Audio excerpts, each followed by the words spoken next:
Right now, you can lock in 30 days of Hakeem Profit's NBA plays, including 5% best bets for just $4.30 per day. A 30-day NBA pass is priced at $189, but you can lock in Hakeem's for only $129. Act fast as the price is going back to $189 at the end of the week.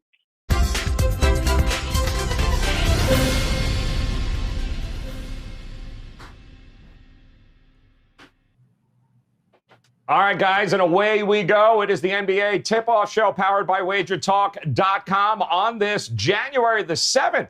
It is 2021. Thank you very much for making us a part of your day here. Do me a favor right off the bat, in the upper right-hand corner, go ahead and click that little bell sign there. Not sure what it does, but I'm being told to ask. So go ahead and hit the bell. Make sure you subscribe. And now let's make it a profitable NBA evening. Let's bring in the fellas. What a panel here today, guys. Probably the best-looking one you're going to see all week. Ski Prophet making his return here today to us. Teddy Covers, his neighbor underneath. And then, of course, picking up the rear of the Brady Bunch, that would be Andrew McGinnis making his NBA tip-off show. I guess your first appearance, man. So welcome in, gentlemen, all three of you. We've got some games to talk about here today, of course. We're going to do our Contrarian Player today, which has been red hot. That will be Cleveland-Memphis. We're going to talk a couple of main games here, 76ers-Nets. We're going to talk Spurs-Lakers, and I'll over-under on Ski wearing a Laker jersey under that hooded sweatshirt. We'll get to that. And then our overtime game, we'll talk a little bit about Portland, Minnesota. But Ski, I'm going to go to you, my friend. Let's start off the bat. A, how was your night last night? And what, if anything, you got going on right now at Wager Talk? My night last night, it was a volume day, a lot of games, and I didn't have a good day. It was 2-3, so I went backwards a little bit. Tonight I have a best bet in the NBA that I sent to subscribers. I'll put it up as a package maybe after the show. And I have EuroLeague games going right now, so if you see me looking away, that's what I'm looking at. You guys can let me know how Fenerbahce is doing. I think it's the last minute of the game. I love it. Absolutely love it. I can't even spell that. Teddy, welcome back, my friend. Last time we spoke, a couple of winners I know between then and now. But how did you do last night? What do you got going on? One play in the NBA last night. I had the Clippers. They ended up being just fine. A sweat against Golden State, but they got there in the end. LA with the superior fourth quarter. I'm also in action with one play in the NBA for tonight and my NFL wildcard weekend already locked and loaded as well. You can get those plays right now at WagerTalk or Sportsmemo.com. Great stuff. All right. And Andrew McGinnis making his debut here at the NBA Tip-Off Show. Andrew, good to see you, my friend. I know hockey's coming up just around the corner next week. You and Carmine Bianco, you will be launching the NHL, puck time. We'll go there. No press. Thank goodness for that. But let's go ahead and see what has your NBA season been like here, and what do you got going on tonight? Well, first of all, Joe, I mean, you're always talking about how every single day it's the best looking panel. I think this is the day you have to take it seriously and say this is the best looking panel. For sure, no doubt about that. But no, it's been a great season so far.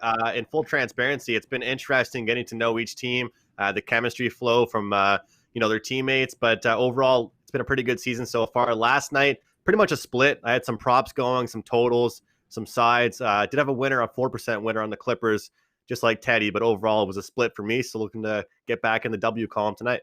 All right, awesome. And speaking of tonight, guys, let's start right off the bat with our Contrarian play. And those of you just joining us here on the NBA Tip-Off Show, we like to take a look and see if there's all the money, all the tickets, everything pile in on one side.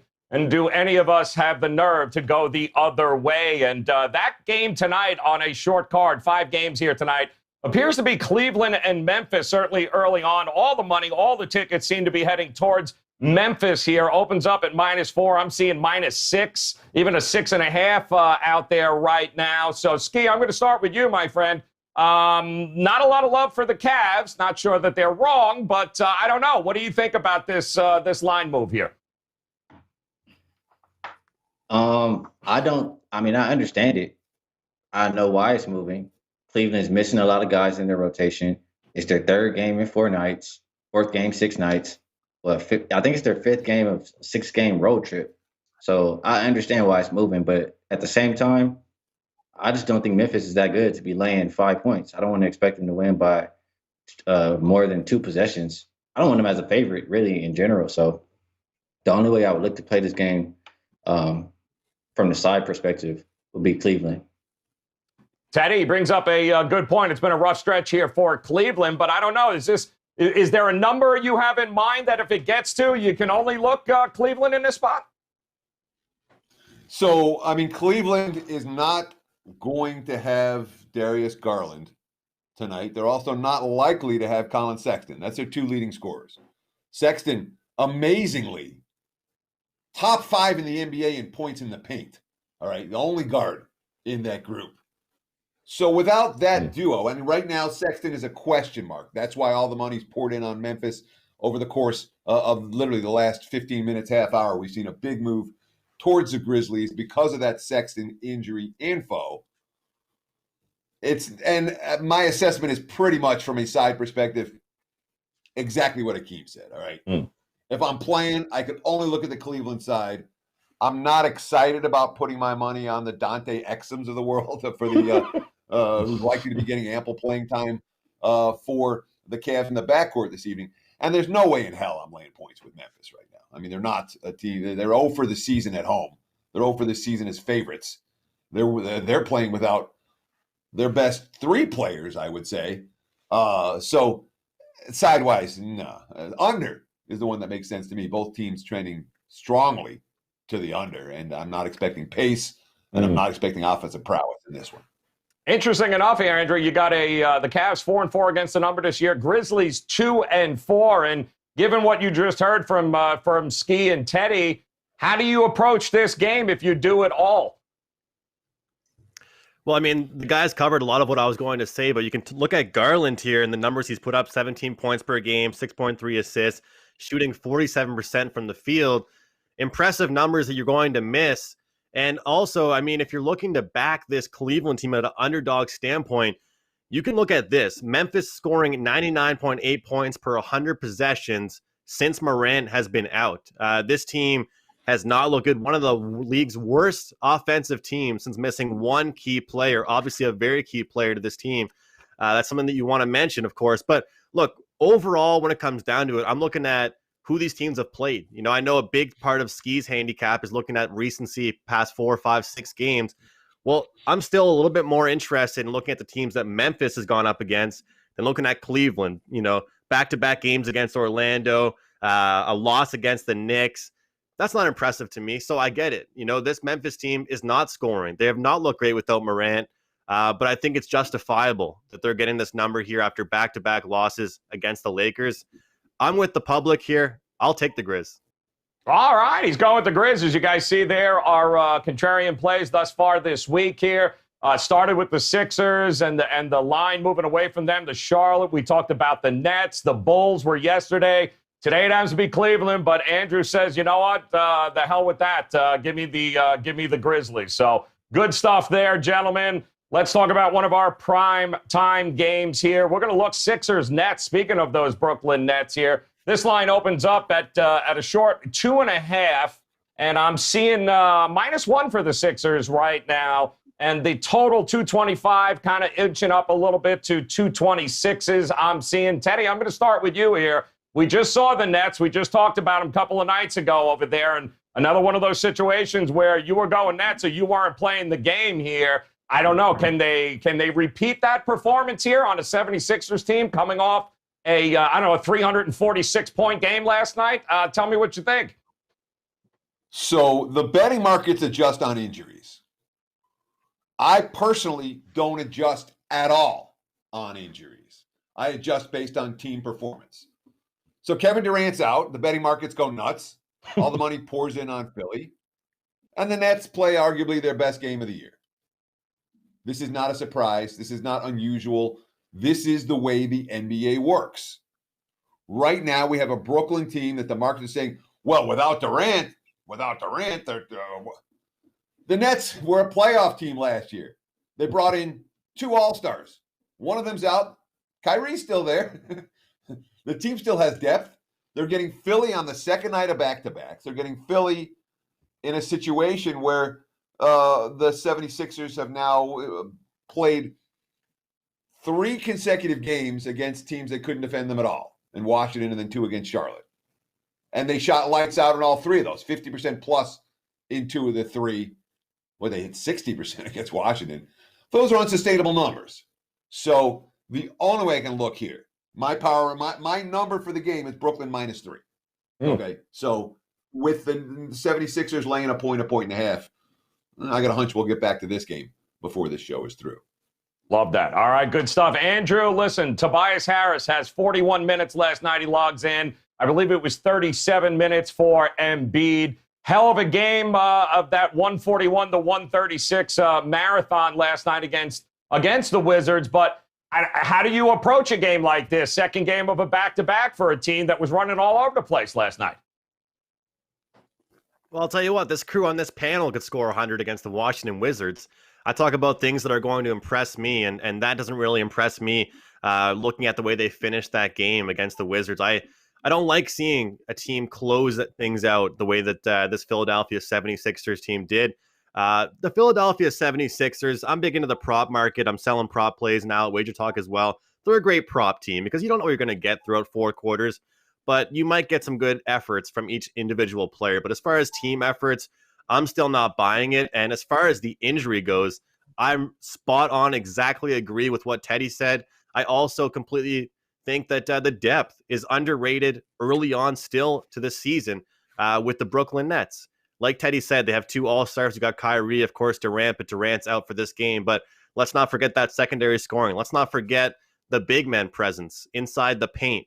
The great high-low action this team has, the perimeter play that they have is completely underrated right now. And until that starts being talked about more, I think that this is a great bet on spot.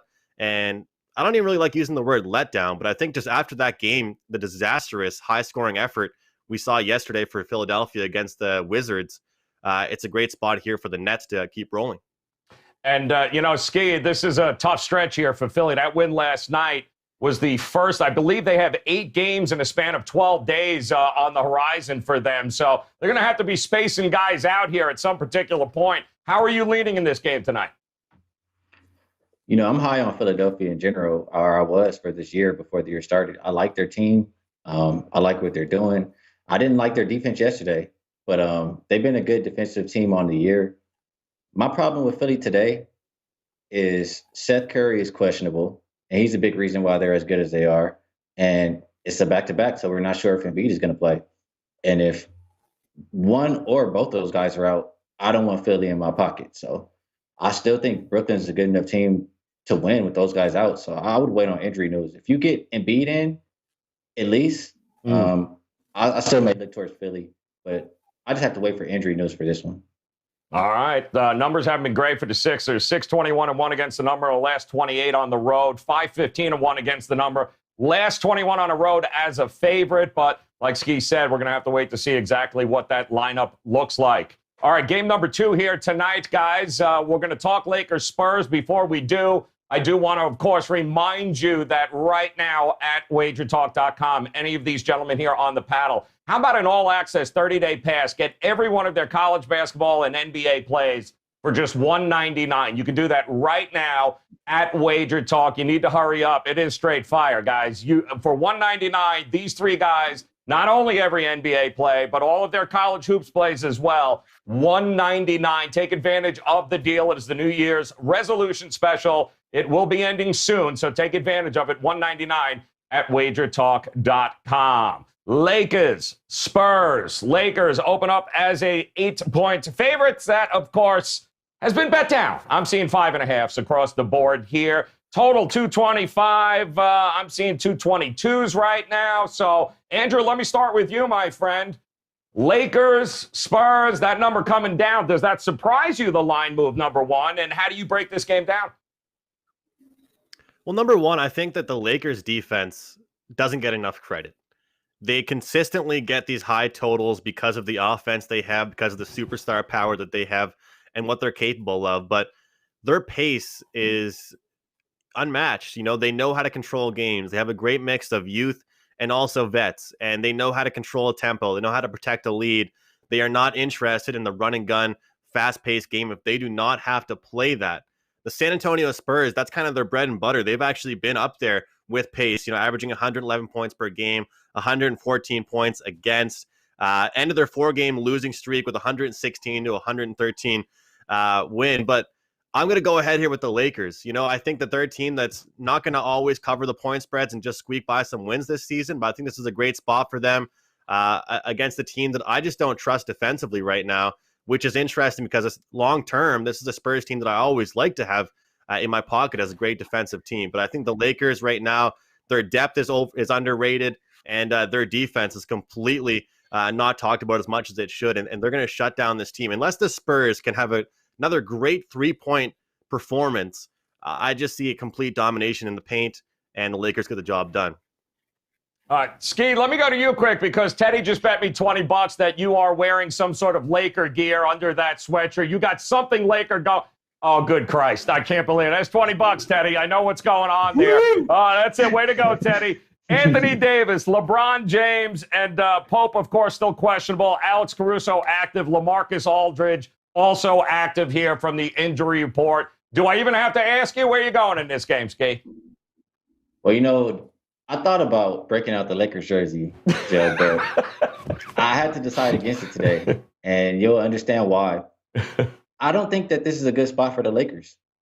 For one, I'll just say this first.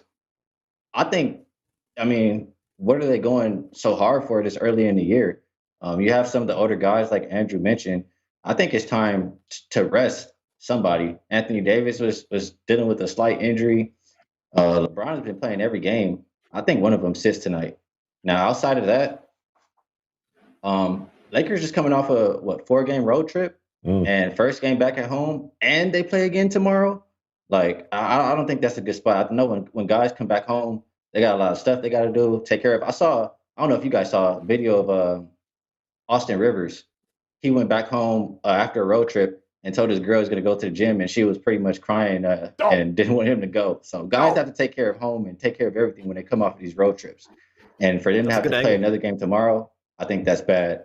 So teams that have played 4 games on the road at least and are at home, 31, 44, and 2 against the spread. Oh, I'm sorry. 4 of those games were in the bubble. So it'll be 27 at 44 and 2, 38%. You fade those teams. That's the Lakers today. And there's one other angle. Home teams that are rested, that won their last game as a favorite, but they had to come back. They were down double digits and had to come back. They're 13 and 27 against the spread, 32.5%. So fade the Lakers tonight.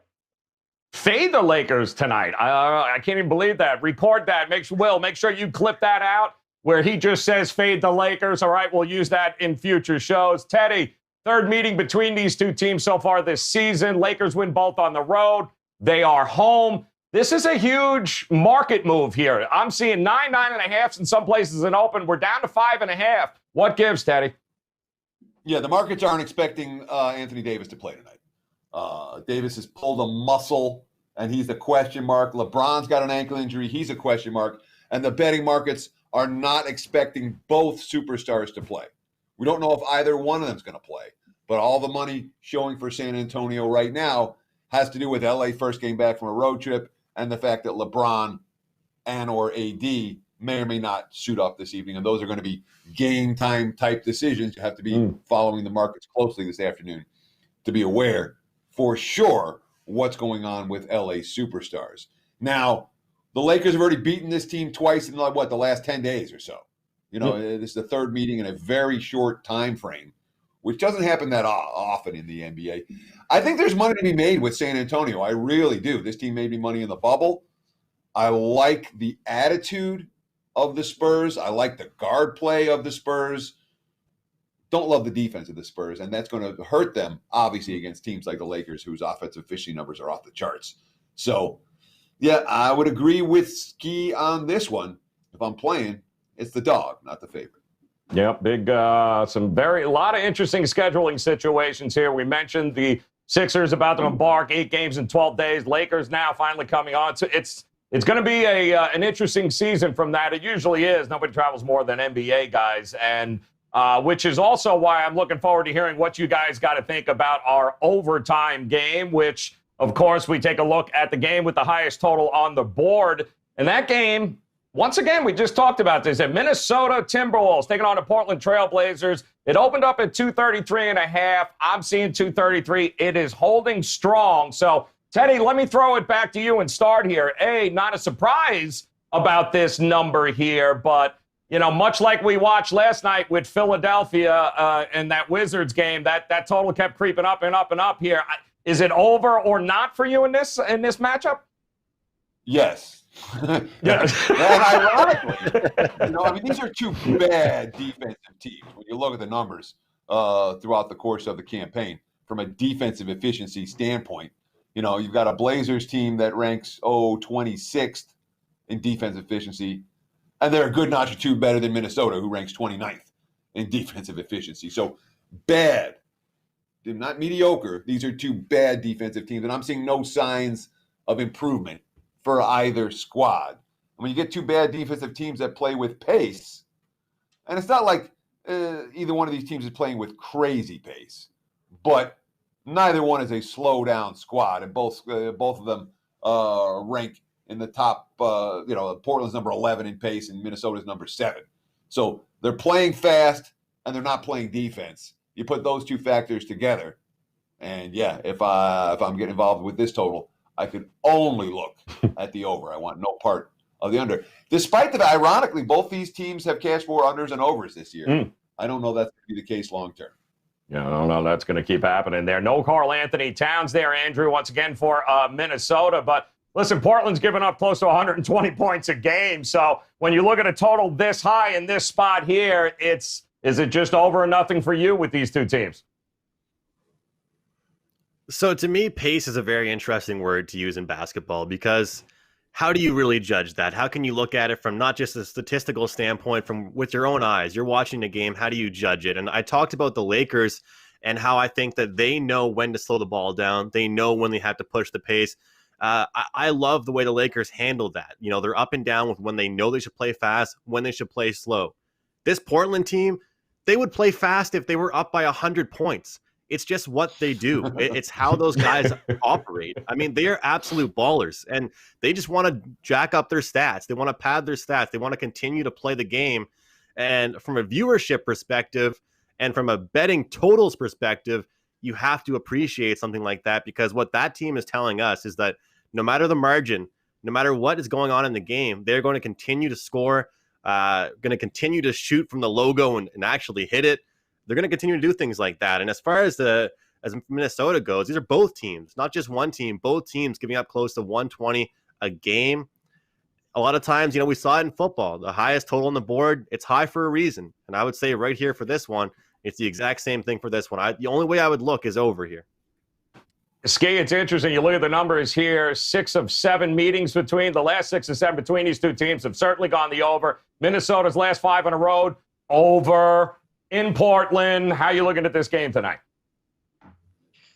I hate that they don't have Karl Anthony Towns, and I would like the extra points, but I agree with the guys. They're gonna play fast. Neither team's playing a lick of defense. I think Minnesota only held an opponent to under 115 one time this year, and I think it was the Pistons. So I'm not expecting much defense from Minnesota. Portland, they're not winning games defensively. They have to outscore you, and they've had a few games now, or a couple of games, where they shot below where they want to be. Lillard and McCollum didn't have good games. So usually after that happens, they bounce back, and that's kind of what I would expect in this game. So for the total, I would have to say over. Over, lean the over. And look at this defensive efficiency statistic here, too. I mean, look at these two teams here. My God.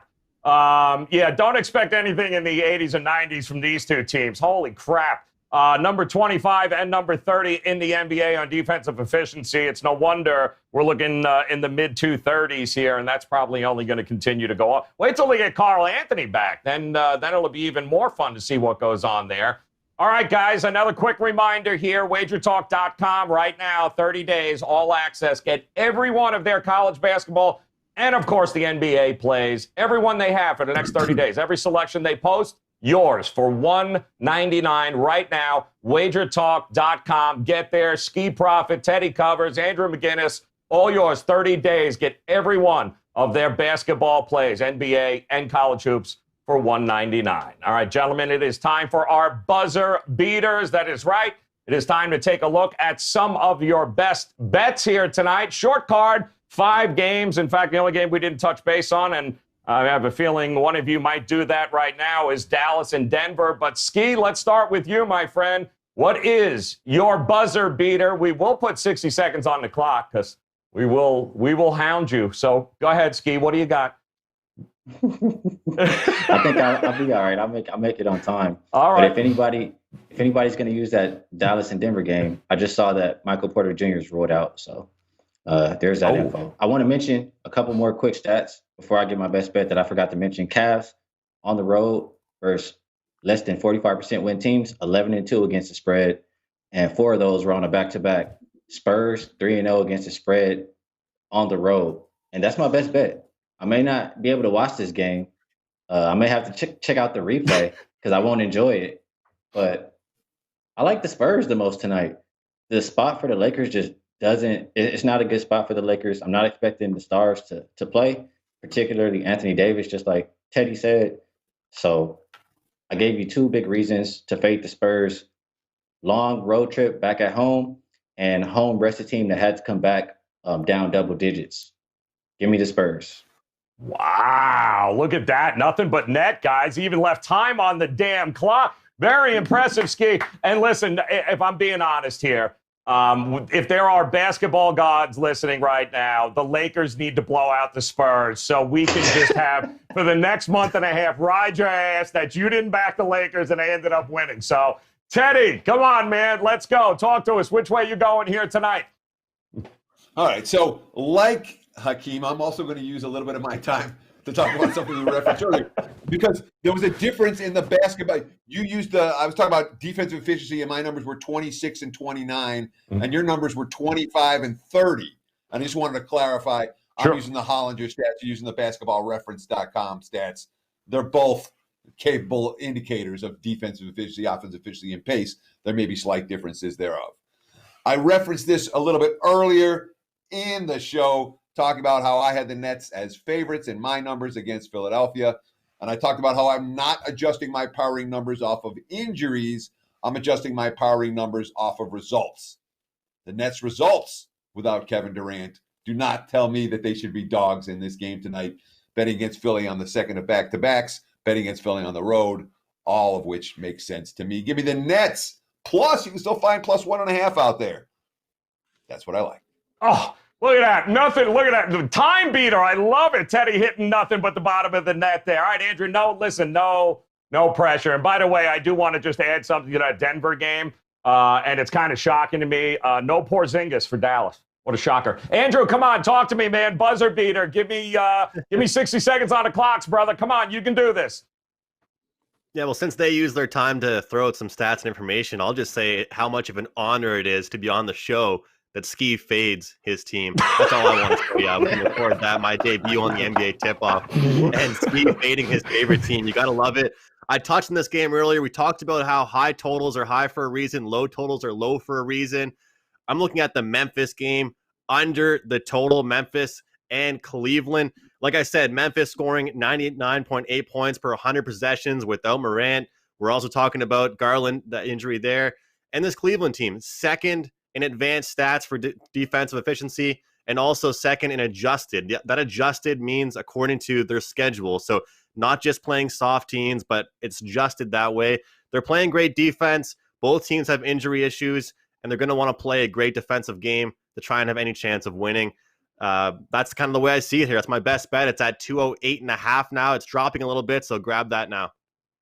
Damn, dude. Look at these 3 guys. Look, I'm telling you, this is even these guys, like Andrew said, can score 100 against Washington. So congratulations, guys. Dude, Andrew's like 7'3", dude. Like, he is absolutely going to drop 20 on Washington. Absolutely, man.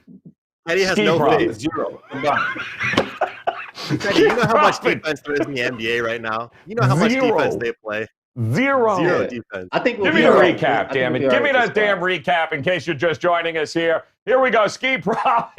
Man, that should be highlighted, bold, italicized. Throw it in there. Spurs plus 5.5 over the Lakers. How about those Nets? Give them the 1.5 with Teddy there. And Andrew looking at the under between the Cavs and the Grizzlies. And one more reminder, guys, WagerTalk.com. Get that 30-day all-access pass. Get it right now. $199. You'll get every NBA, every college basketball play that these guys have for 30 days. All yours. All you guys have to do is head over to WagerTalk.com. Get it done right now. And then, of course, again, with that little damn bell in the right-hand corner, make sure you hit it on YouTube. Hit the subscribe button. Make sure you're following these guys on Twitter. But more importantly, come back and join us again tomorrow as we get to do this all over again. So, Andrew, thank you, my friend. Great time seeing you. Good luck. We know hockey's coming around just around the corner. We'll see you on Puck Time. Teddy covers again tomorrow morning on Wager Talk today. Got one more show, Teddy, without the Prez mucking it up over there. And Ski, we'll see you again tomorrow as well. Guys, good luck with your plays. Come back and join us tomorrow. It's the NBA Tip-Off Show. WagerTalk.com. Good luck. Right now, you can lock in 30 days of any NBA or college basketball plays, including 5% best bets released from your favorite WagerTalk or Sportsmemo handicapper for just $6.63 per day. A 30-day NBA pass is priced at $189 and a 30-day college basketball pass at $189. But you can get both for only $199. To take advantage of this special offer, just go to WagerTalk.com and Sportsmemo.com. Choose your favorite handicapper and lock in all basketball action for the next 30 days. Even better, there's no limit to how many handicappers this offer can be redeemed on.